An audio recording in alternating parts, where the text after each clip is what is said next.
You might want to come to Canada on a work permit. I mean, why not? You can make good money, gain Canadian work experience, and eventually apply for PR to make this country your permanent home. Recently, a subscriber of mine told me he has been approved by so-called work abroad firm. They promise a 4-year work permit and all they need is your CV and passport. Sadly, most people have no idea what problems hide behind this pathway. In this video, I'll share the exact process to convert a visitor to a work permit, the illegal cost nobody is talking about, and a problem that arises. Make sure you subscribe to this channel and let's begin. First of all, in order for you to change from a visitor to a work permit, you need the following 3 steps. Number 1, get a job offer from a Canadian employer. Number 2, get the employer to do LMIA.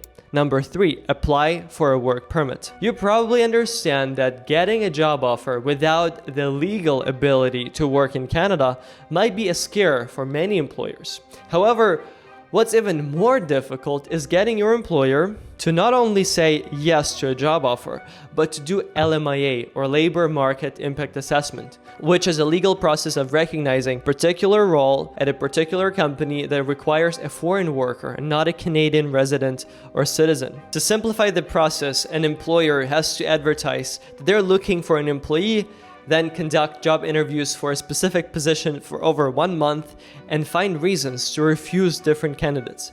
This will justify why they need to bring you as a foreign worker. This filing usually happens with lawyers, which is quite costly. Therefore, not many employers would be willing to do this. Some people recommend using the Job Bank website for finding such employers, but it's quite difficult as the process is very complicated for employers. Every problem has a solution, and because the process I have just described is so complicated, with many problems for employers, it naturally creates an environment for illegal bribes. This is a real story. I personally heard of employers charging from $30,000 to $50,000 for an LMIA-backed job offers. Some of you might be thinking, this is outrageous, but others might want to use this method. For the second group, I just have one simple warning. You can lose control over your life. As a work permit holder, you're a temporary resident whose status is tied to your employer. This means that if at any point in time you stop working for your employer, you would lose your status and have to leave Canada. Additionally, some employers blackmail their employees for extra payments, and if workers refuse, they revoke the job offer and the employee loses their status in Canada. When people reach out to ask for help with work permits, I tell them one thing. My immigration firm specializes in student immigration.